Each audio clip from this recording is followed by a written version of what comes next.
नमस्कार. आपण बघणार आहोत व्यवसायाची उद्दिष्ट म्हणजे काय? व्यवसायाच्या उद्दिष्टांची वैशिष्ट्य कोणकोणती आहेत?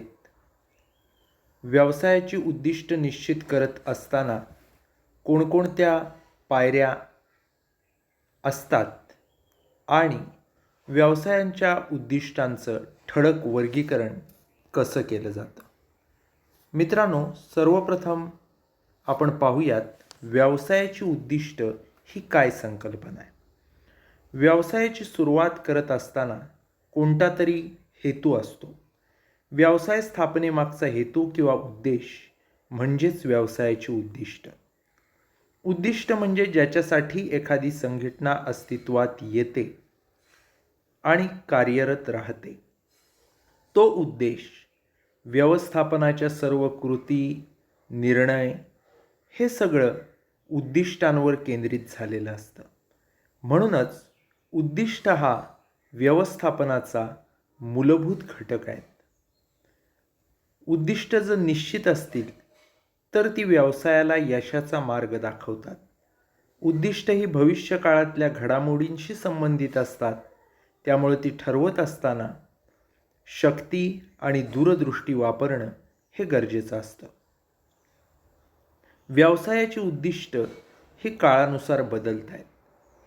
व्यवसाय पर्यावरणाची परिस्थिती जसजशी बदलते त्याप्रमाणे उद्दिष्ट पुन्हा पुन्हा निश्चित करणं हे गरजेचं झालेलं आहे.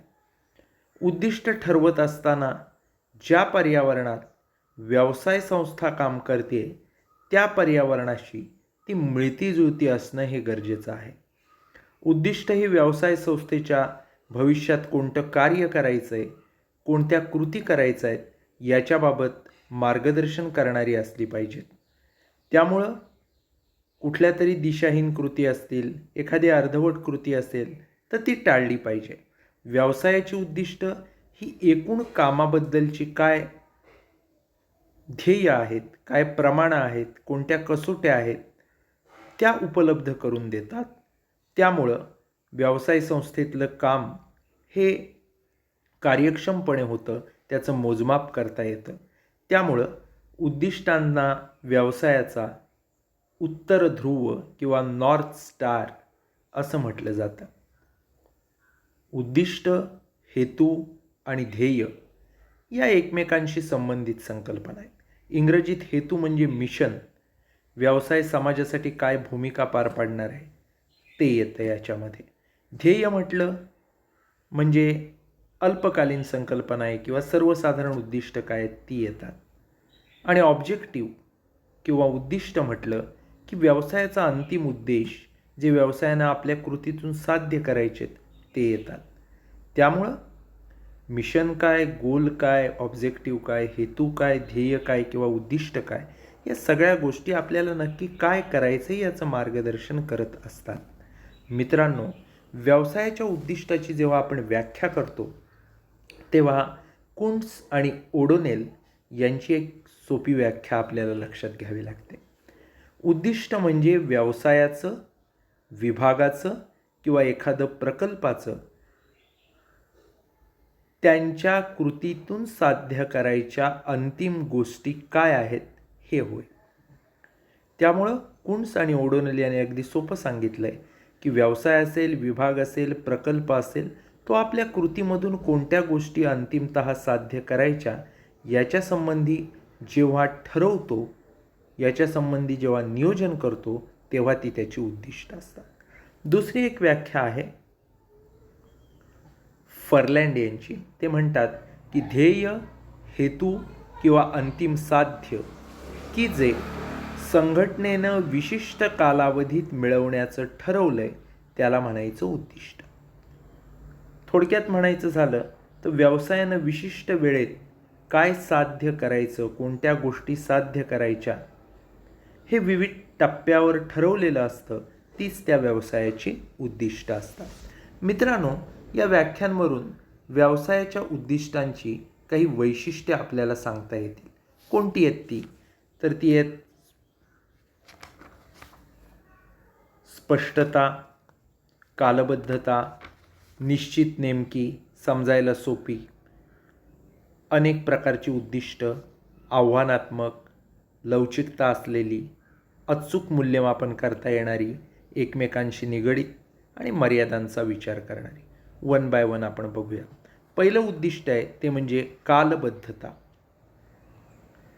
उद्दिष्ट ही विशिष्ट कालावधीशी संबंधित असतात. जसं की काही उद्दिष्ट ही दीर्घकालीन असतात, काही उद्दिष्ट ही अल्पकालीन असतात. पण या उद्दिष्टांची निश्चिती ही या वैशिष्ट्यावर आधारलेली आहे की काळाशी ती संबंधित आहे. व्यवस्थापक उद्दिष्ट साध्य करण्यासाठी एक कालबद्ध आराखडा आखत असतो. मग शॉर्ट टर्म जर उद्दिष्ट असतील, अल्पकालीन, तर तेवढ्याच कालावधीचा एक आराखडा असेल. दीर्घकालीन उद्दिष्ट असतील तर मोठ्या कालावधीचा आराखडा असेल. पण ती कालाशी संबंधित असतात, अल्पकालीन किंवा दीर्घकालीन अशी असतात. त्याच्यानंतरचं असतं ते म्हणजे स्पष्टता. उद्दिष्टांना व्यवस्थापनात उत्तर ध्रुव असं मानलं जातं. हे आपण आत्ताच बघितलं, नॉर्थ स्टार. सर्व व्यवस्थापक असतील किंवा कर्मचारी असतील, हे उद्दिष्ट साध्य करण्यासाठी सतत प्रयत्नशील असतात. त्यामुळे ही उद्दिष्ट नेहमी स्पष्ट असणं गरजेचं असतं. कोणत्याही प्रकारची संदिग्धता त्याच्यात असता कामा नये. स्पष्ट आणि नेमकं उद्दिष्ट जर ठरवलं तर व्यवस्थापकांना गोंधळात टाकत नाही ते उद्दिष्ट. उदाहरणच द्यायचं झालं तर आपण एक उद्दिष्ट ठरवू शकतो की पुढच्या महिन्यात 50,000 युनिटचं प्रोडक्शन झालं पाहिजे. ते कालबद्ध आहे की एक महिन्याचा काळ दिला आहे आणि तो यानंतरचा येणारा, म्हणजे समजा जुलै असेल तर ऑगस्ट महिन्यात, त्या महिन्यात 50,000 युनिट तयार झाले पाहिजे, हे एक उद्दिष्ट झालं. अशा पद्धतीने ते स्पष्ट असलं पाहिजे. त्याच्यानंतर असतं ते म्हणजे निश्चित आणि नेमकी. उद्दिष्टांचं तिसरं वैशिष्ट्य म्हणजे ती निश्चित असली पाहिजेत, नेमकेपणा त्याच्यात असला पाहिजे. उद्दिष्ट जर पूर्ण करायची प्रक्रिया जी आहे ती सर्व कर्मचाऱ्यांना सामावून घेणारी असते. त्याकरता उद्दिष्ट ही नेमकी आणि निश्चितपणे ठरवावी लागतात. जसं की आमच्या व्यवसायाच्या नफ्यात पुरेशी वाढ झाली पाहिजे, असं जर आपण उद्दिष्ट ठरवलं तर निश्चित किंवा नेमकं होणार नाही. या उलट असं आपण ठरवलं की चालू आर्थिक वर्षात व्यवसायाचा नफा 15% वाढला पाहिजे, तर ते नेमकं आहे किंवा निश्चित आहे की चालू आर्थिक वर्षात हे घडायला पाहिजे आणि तो नफा 15% वाढला पाहिजे. त्यामुळं निश्चित आणि नेमकं असं उद्दिष्ट असणं हे अत्यंत आवश्यक असतं. त्याच्यानंतरचं आहे ते म्हणजे समजण्यास सोपी. उद्दिष्ट गाठायचं असेल तर अशा वेळी ज्यांच्यावर ते उद्दिष्ट गाठायची जबाबदारी आहे त्यांना ती योग्य प्रकारे कळणं हे आवश्यक असतं. तसंच त्यांनी ती उद्दिष्ट नीट समजून घेणं देखील गरजेचं असतं. व्यवस्थापकाची कामगिरी जर उठावदार किंवा चांगली व्हायची असेल तर त्याला उद्दिष्ट नीट कळली पाहिजेत, त्यानं ती कळवून घेतली पाहिजेत. म्हणून उद्दिष्ट ठरवताना साध्या सोप्या भाषेत सर्वांना समजेल अशा प्रकारची ती असायला पाहिजेत. कुठलाही किचकटपणा, तांत्रिकपणा त्याच्यात असता कामा नाही. त्याच्यानंतरचं आहे ते म्हणजे अनेक किंवा बहुउद्दिष्ट. व्यवसायाचं उद्दिष्ट हे नेहमी एकापेक्षा जास्त किंवा विविध संबंधित घटकांच्या अपेक्षा पूर्ण करणारं असं असलं पाहिजे. भागधारक असतील, ग्राहक असतील, कामगार असतील, समाज असेल, या सगळ्यांची अपेक्षा, सगळ्यांची हितं ही वेगवेगळी असतात आणि ती साध्य करणारी अशी उद्दिष्ट व्यवसायाकडे असली पाहिजेत. व्यवसायाच्या उद्दिष्टामधून या सर्व घटकांच्या अपेक्षा पूर्ण झाल्या पाहिजेत. त्यामुळं अनेक उद्दिष्ट असणं हे गरजेचं आहे. त्याच्यानंतर असतं ते म्हणजे आव्हानात्मक. उद्दिष्ट हे आव्हानात्मक स्वरूपाचे असावे. व्यवसाय संस्थेला जर उज्ज्वल यश मिळवायचं असेल तर त्यासाठी ठरवलेली उद्दिष्ट साध्य करण्यासाठी संबंधित जे कर्मचारी असतील, व्यवस्थापक असतील, त्यांना त्यांच्या कार्यक्षमतेचा पुरेपूर वापर करावा लागला पाहिजे. एखादं सोपं किंवा पटकन साध्य होणारं उद्दिष्ट जर आपण ठेवलं तर आपल्याला पाहिजे तेवढी उंची गाठता येणार नाही. कारण आजच्या बाजारपेठेमध्ये मोठ्या प्रमाणात स्पर्धा आहे आणि ह्या स्पर्धेत जर आपल्याला टिकून राहायचं असेल तर अशा वेळी सोपी आणि पटकन साध्य होणाऱ्या उद्दिष्टांऐवजी कठीण, कार्यक्षमतेचा पुरेपूर वापर करणारी, कसोटी बघणारी अशी उद्दिष्टं आपण ठेवली पाहिजेत. त्यामुळं आपण यशस्वी होऊ शकू. त्याच्यानंतरचं आहे ते म्हणजे लवचिकता. व्यवसाय उद्दिष्ट ही लवचिक असली पाहिजे. कालानुरूप, परिस्थितीनुरूप त्यात बदल करता आला पाहिजे. ताठर उद्दिष्ट ठेवलं, एखादं बदल न करता येणार, तर असं उद्दिष्ट हे व्यवसाय संस्थेला यश मिळवून देऊ शकत नाही. कारण बाह्य वातावरण, परिस्थिती ही सतत बदलत असते. ग्राहकांच्या आवडीनिवडी असतील, ग्राहकांची मागणी असेल, बाजारपेठेतल्या वेगवेगळे घटक असतील, तंत्रज्ञान असेल, स्पर्धकांच्या स्ट्रॅटेजीज असेल, हे सतत बदलतं. त्यामुळं त्या बदलानुसार आपली उद्दिष्ट बदलता आली पाहिजेत. त्यामुळं ती लवचिक असली पाहिजेत, ताठर असून उपयोगाचं नाही. त्याच्यानंतर असतं ते म्हणजे अचूक मूल्यमापन.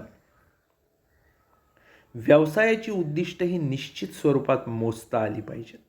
उदाहरणच द्यायचं झालं तर विक्रीत झालेली वाढ आणि त्यामुळं नफ्यात होणारी वाढ. समजा विक्री 20% वाढली आणि नफा 15% वाढला, असं काहीतरी कॅल्क्युलेटेड आकड्यात ते असलं पाहिजे. त्याची अचूक मोजणी करता आली पाहिजे.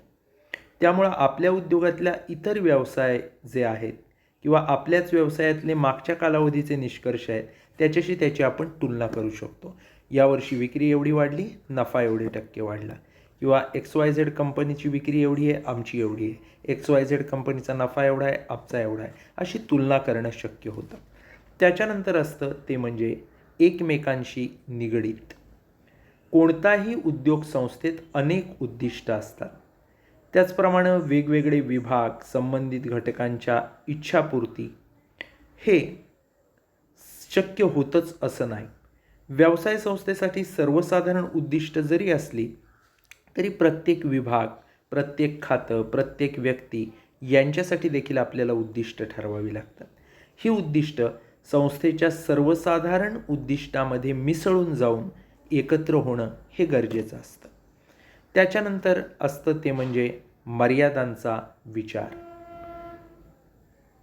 व्यवसायाच्या उद्दिष्टांची निश्चिती करत असतानाच कोणत्या अडचणी येणार आहेत, ती उद्दिष्ट साध्य करण्यावर मर्यादा काय आहेत, यांचा विचार केला जाणं गरजेचं असतं.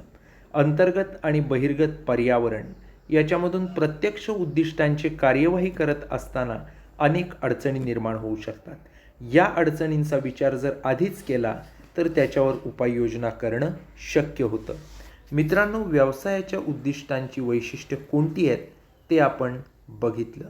याच्यानंतर आपण बघूयात की ही उद्दिष्ट निश्चित करण्याची प्रक्रिया काय आहे, त्या प्रक्रियेमध्ये नक्की कोणत्या पायऱ्या आहेत. मित्रांनो, व्यवसायाची उद्दिष्ट ही वेगवेगळ्या पातळीवर वेगवेगळ्या काळासाठी ठरवावी लागतात. जसं की उच्च पातळीवरची उद्दिष्ट वेगळी आहेत, मध्यम पातळीवरची उद्दिष्ट वेगळी आहेत, कनिष्ठ पातळीवरची उद्दिष्ट वेगळी आहेत. कालाच्या बाबतीत बघायचं झालं तर दीर्घकालीन उद्दिष्ट वेगळी आहेत, अल्पकालीन उद्दिष्ट वेगळी आहेत. अशा पद्धतीनं वेगवेगळी उद्दिष्ट ठरवली जातात. ठरवलेली उद्दिष्ट ही नेहमी वास्तववादी असली पाहिजेत, सर्वांकडून ती स्वीकारली जायला पाहिजेत. त्यामुळं उद्दिष्ट ठरवताना वेगवेगळे घटक काय आहेत, परिस्थिती काय आहे, पर्यावरण काय सांगतंय, याचा विचार होणं गरजेचं असतं. उद्दिष्ट नक्की कशी निश्चित केली जातात त्याची एक प्रक्रिया असते. तर ही प्रक्रिया काय आहे, त्यातले टप्पे कोणते ते आता आपण बघूया. उद्दिष्ट निश्चित करण्याच्या प्रक्रियेमध्ये एकूण 6 पायऱ्या आहेत, ज्यामध्ये पर्यावरण घटकांचा आढावा घेणं, व्यवसायाच्या साधनसंपत्तीचा आढावा घेणं, वैयक्तिक प्रभावाचा विचार करणं, व्यवसाय मूल्य प्रणालीचा विचार करणं, व्यवसायाच्या मागील उद्दिष्टांचा आढावा घेणं आणि अंतिम उद्दिष्टांची निश्चिती करणं याचा समावेश होतो. पहिली जी पायरी आहे ती म्हणजे पर्यावरण घटकांचा आढावा. व्यवसाय उद्दिष्ट ठरवत असताना संस्थेचं अंतर्गत आणि बहिर्गत पर्यावरण यांचा विचार करत असतो. व्यवसाय पर्यावरणामधले जर विविध घटक आपण बघितले तर त्यामध्ये भागधारक असतील, ग्राहक असतील, कर्मचारी असतील, सरकार असेल, समाज असेल, या सगळ्यांना व्यवसायाकडून काही ना काही अपेक्षा असतात आणि त्यांच्या अपेक्षांची पूर्तता जर करायची असेल तर त्या दृष्टीनं सर्वसमावेशक अशी उद्दिष्ट केली पाहिजेत आणि ही उद्दिष्ट ठरवत असताना हे अंतर्गत आणि बाह्य घटक विचारात घेतले पाहिजेत. त्याच्यानंतर असतं ते म्हणजे व्यवसायाच्या साधन संपत्तीचा आढावा. व्यवसाय उद्दिष्टांचा साधन संपत्तीचा अत्यंत जवळचा संबंध आहे. उद्दिष्टांची पूर्तता करण्यासाठी मनुष्यबळ असेल, पैसा असेल, कच्चा माल असेल, यंत्रसामग्री असेल, ही सगळी साधनं असणं गरजेचं आहे. व्यवसाय संस्थेकडे उपलब्ध असलेली जी साधन संपत्ती आहे तिच्या आधारावरच उद्दिष्टांची निश्चिती योग्य प्रकारे होऊ शकते. त्यामुळे उद्दिष्ट निश्चितीकरण करण्यासाठी संस्थेकडील साधन सामग्रीचा आढावा घेणं हे गरजेचं असतं. त्याच्यानंतर आहे ते म्हणजे वैयक्तिक प्रभावाचा विचार. व्यवसाय संस्थेच्या उद्दिष्टांवर एखादी व्यक्ती किंवा गट यांचा प्रभाव असणं हे क्रमप्राप्त असतं. मुख्य व्यवस्थापक असेल, संचालक मंडळ असेल, त्यांचा प्रभाव हा उद्दिष्टांच्या निश्चितीवर असला पाहिजे. एखाद्या वेळेला कनिष्ठ पातळीवरील अधिकारीसुद्धा उद्दिष्ट निश्चितीच्या प्रक्रियेमध्ये सहभागी होऊ शकतो, त्याला सहभागी करून घेतलं जाऊ शकतं. त्यावरून संस्थेतील व्यक्तींचा प्रभाव हा निश्चित होतो. त्याच्यानंतर असतं ते म्हणजे व्यवसाय मूल्य प्रणालीचा विचार. मूल्य ही व्यवसायाच्या अस्तित्वाची बैठक आहे. मूल्य म्हणजे काय तर जीवनाकडं बघण्याचा आपला दृष्टिकोन, काय योग्य आहे काय अयोग्य आहे याच्याबद्दलचं तत्त्वज्ञान म्हणजे मूल्य. त्यामुळं व्यवसायानं स्वीकारलेली जी मूल्य प्रणाली आहे त्याचा प्रभाव व्यवसायाच्या उद्दिष्टांवर असतो. व्यवसाय जर नफाधिष्ठित उद्दिष्ट निश्चित करायची असतील तर तशी करू शकतो, समाजाधिष्ठित असेल तर तशी करू शकतो. व्यवसायाची नक्की मूल्य काय आहेत त्याच्यानुसारच त्याची उद्दिष्ट निश्चित होतात. त्याच्यानंतरचं असतं ते म्हणजे व्यवसायाच्या मागील उद्दिष्टांचा आढावा. व्यवसायाच्या मागील उद्दिष्टांवरच त्याची भविष्यातली उद्दिष्ट ठरवणं अवलंबून असतं. व्यवसायाची मागील उद्दिष्ट ही भविष्यकालीन उद्दिष्टांना मार्गदर्शक असतात. कोणतीही उद्योग संस्था त्यात मोठ्या प्रमाणात किंवा अचानकपणे बदल करत नाही. भविष्यातली उद्दिष्ट जर ठरवायची असतील तर मागील उद्दिष्ट ही मोठ्या प्रमाणावर मदतगार साबित होतात. कारण मागच्या उद्दिष्टांचा आधार घेऊनच आपल्याला भविष्यातली उद्दिष्ट ठरवावी लागतात. त्यात अचानक फारसा बदल करता येत नाही. त्यामुळं व्यवसायाची जी मागील उद्दिष्ट आहेत ती व्यवसायाच्या भविष्यकालीन उद्दिष्टांचा पाया असतात. त्याच्यानंतर आहे ते म्हणजे अंतिम उद्दिष्टांची निश्चिती. उद्दिष्ट निश्चित करणं हे व्यवसायाचं कार्य आहे. त्याबाबतीत उच्च व्यवस्थापनाचं लक्ष केंद्रित होणं गरजेचं आहे. अल्पकालीन आणि दीर्घकालीन ही दोन्ही प्रकारची उद्दिष्ट ठरवणं हे गुंतागुंतीचं असतं. त्याबाबतीत सविस्तर आढावा आपल्याला घ्यायला लागतो आणि सर्वांना मान्य होतील अशी वास्तववादी, अचूक, स्पष्ट असणारी अशी अल्पकालीन आणि दीर्घकालीन उद्दिष्ट आपल्याला निश्चित करावी लागतात. मित्रांनो, व्यवसायाची उद्दिष्ट ठरवण्याची जी प्रक्रिया आहे त्या प्रक्रियेमधल्या वेगवेगळ्या पायऱ्या आपण या ठिकाणी पाहिलेल्या आहेत. यानंतर आपण वळूयात ते म्हणजे व्यवसायाच्या उद्दिष्टांचं वर्गीकरण आपल्याला कसं करता येईल याच्याकडं. मित्रांनो, व्यवसायाची उद्दिष्ट ही केवळ एकाच प्रकारची ठरवून चालत नाही, तर अनेक प्रकारची ती ठरवावी लागतात. व्यवसाय ही सामाजिक, आर्थिक अशा सगळ्याच स्वरूपाची संस्था आहे. त्यामुळं समाजातल्या वेगवेगळ्या गटांचे त्याच्यामध्ये हितसंबंध आहेत. त्यामुळं या गटांमध्ये मग भागधारक येतात, ग्राहक येतात, कामगार येतात, समाज येतो. त्यामुळं त्यांना व्यवसायाकडून अपेक्षा असतात आणि प्रत्येक घटकाच्या अपेक्षा या वेगवेगळ्या असतात. त्यामुळं अशा अपेक्षांची जर पूर्तता करायची असेल तर विविध प्रकारची उद्दिष्ट ठरवावी लागतात. व्यवसाय उद्दिष्टांचं वर्गीकरण हे अनेक गटात करावं लागतं. मित्रांनो, ज्यावेळी आपण व्यवसाय उद्दिष्टांचं वर्गीकरण करतो अशा वेळी काही ठराविक गटात त्याचं वर्गीकरण करणं हे गरजेचं ठरतं. यामध्ये प्रामुख्यानं 5 गटात व्यवसायाच्या उद्दिष्टाचं आपण वर्गीकरण करू शकतो. ज्यामध्ये व्यवसायाची मूलभूत उद्दिष्ट येतात, व्यवसायाची आर्थिक उद्दिष्ट येतात, व्यवसायाची सामाजिक उद्दिष्ट असतात, व्यवसायाची मानवी उद्दिष्ट असतात आणि व्यवसायाची राष्ट्रीय उद्दिष्ट असतात. मित्रांनो, अगदी थोडक्यामध्ये या प्रत्येक प्रकारची उद्दिष्ट नक्की काय आहेत ते आपण बघूया. ज्यावेळी आपण मूलभूत उद्दिष्ट म्हणतो त्यावेळी व्यवसाय संस्थेला अस्तित्व राखून स्पर्धात्मक बाजारपेठेत आपलं स्थान टिकवण्यासाठी नक्की काय करावं लागेल, काय करणं गरजेचं आहे, ही व्यवसायाची मूलभूत उद्दिष्ट असतात. अस्तित्व टिकवायचं आहे, बाजारपेठेत टिकून राहायचं आहे आणि प्रगती करायची आहे. याच्यासाठी प्रमुख काय गोष्टी आपण केल्याच पाहिजेत ते म्हणजे मूलभूत उद्दिष्ट. मूलभूत उद्दिष्ट व्यवसायाची ज्यावेळी आपण म्हणतो तेव्हा त्याच्यामध्ये अस्तित्व टिकवून ठेवणं, वाढ किंवा विकास करणं आणि सामाजिक मान्यता मिळवणं किंवा समाजात स्थान निर्माण करणं या गोष्टींचा समावेश होतो. आणि कुठल्याही व्यवसाय संस्थेला जर टिकून राहायचं असेल, व्यवसाय वाढवायचा असेल तर आपली मूलभूत उद्दिष्ट निश्चित करून ती साध्य करण्यासाठी प्रयत्न करावेच लागतात. दुसरं जे उद्दिष्टांचा प्रकार असतो वर्गीकरणामधला तो म्हणजे आर्थिक उद्दिष्ट.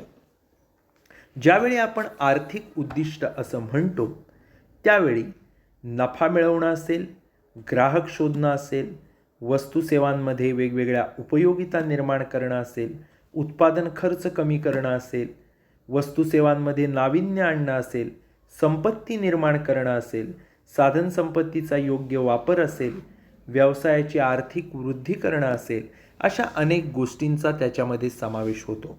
आणि ज्यावेळी आपण व्यवसाय म्हणतो तेव्हा ती एक आर्थिक ॲक्टिव्हिटी, आर्थिक प्रक्रिया असते. त्यामुळे व्यवसायाचे आर्थिक उद्दिष्ट असणं आणि ती साध्य होणं ही अत्यंत आवश्यक गोष्ट आहे. त्यानंतर जो तिसरा भाग आहे तो म्हणजे व्यवसायाची सामाजिक उद्दिष्ट. व्यवसाय ही जशी आर्थिक संस्था आहे तशीच ती सामाजिक संस्था देखील आहे. अनेक थोर व्यक्तींनी व्यवसायाला समाजाचे विश्वस्त असं म्हटलेलं आहे. त्यामुळं समाजाच्या दृष्टीनं देखील व्यवसायाचे उद्दिष्ट असणं हे अत्यंत गरजेचं आहे. व्यवसाय हा समाजातल्या वेगवेगळ्या घटकांच्या पाठिंब्यावरच आपलं अस्तित्व टिकून असतो. त्यामुळे या घटकांच्या अपेक्षा पूर्ण करण्यासाठी समाजासाठी व्यवसायानं काही उद्दिष्ट ठेवावी लागतात. ज्यामध्ये आपण बघितलं तर वस्तू आणि सेवांचा नियमित समाजाला पुरवठा कसा होईल, ग्राहकांना कसं समाधान मिळेल, कामगारांना योग्य मजुरी कशी मिळेल, कामाच्या ठिकाणी चांगल्या परिस्थितीची कशी निर्मिती करता येईल, गुंतवणूकदारांना वाजवी परतावा कसा मिळेल, रोजगार निर्मिती समाजासाठी कशी होईल, नैसर्गिक साधनसंपत्ती जी आपण वापरतो ती समाजासाठी आपण कशी उपयोगात आणू, प्रदूषण कसं कमी करू, जैविक समतोल कसा साधला जाईल, नफेखोरी किंवा अनिष्ट व्यापारी प्रथा कशा बंद होतील आणि व्यवसायाची समाजासमोर एक छान प्रतिमा कशी निर्माण होईल, हे सगळं व्यवसायाच्या सामाजिक उद्दिष्टांमध्ये येतं. यानंतरची जी असतात ती म्हणजे मानवी उद्दिष्ट. मित्रांनो, ग्राहक आणि कामगार हे दोन प्रमुख मानवी घटक व्यवसायावर अवलंबून असतात, व्यवसायाशी संबंधित असतात आणि व्यवसाय देखील त्यांच्यावर अवलंबून असतो.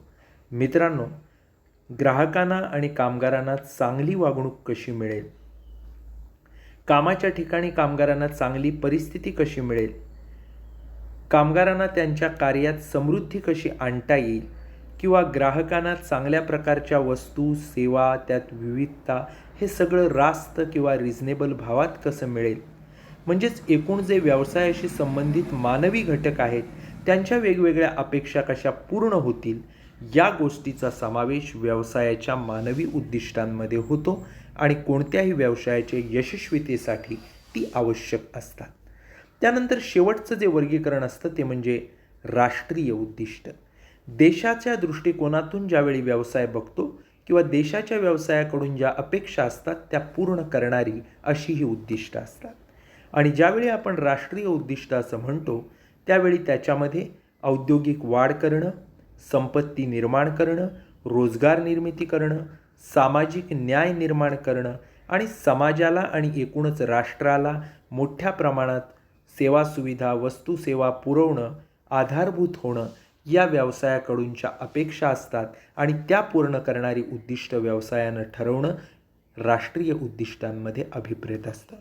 मित्रांनो, ज्यावेळी व्यवसायाची उद्दिष्ट आपण असं म्हणतो त्यावेळी त्यात मूलभूत, आर्थिक, सामाजिक, मानवी आणि राष्ट्रीय उद्दिष्ट येतात. या लेक्चरमधून आपण आत्ता बघितलं की व्यवसायाची उद्दिष्ट म्हणजे नक्की काय, त्याची वैशिष्ट्ये काय आहेत, व्यवसायाची उद्दिष्ट ठरवत असताना त्याच्यामध्ये कोणकोणते टप्पे किंवा पायऱ्या आहेत आणि व्यवसायाच्या प्रमुख उद्दिष्टांचं ठळकपणे 5 प्रकारात कसं आणि कोणतं वर्गीकरण आपण करू शकतो. या ठिकाणी आपण थांबूयात. धन्यवाद.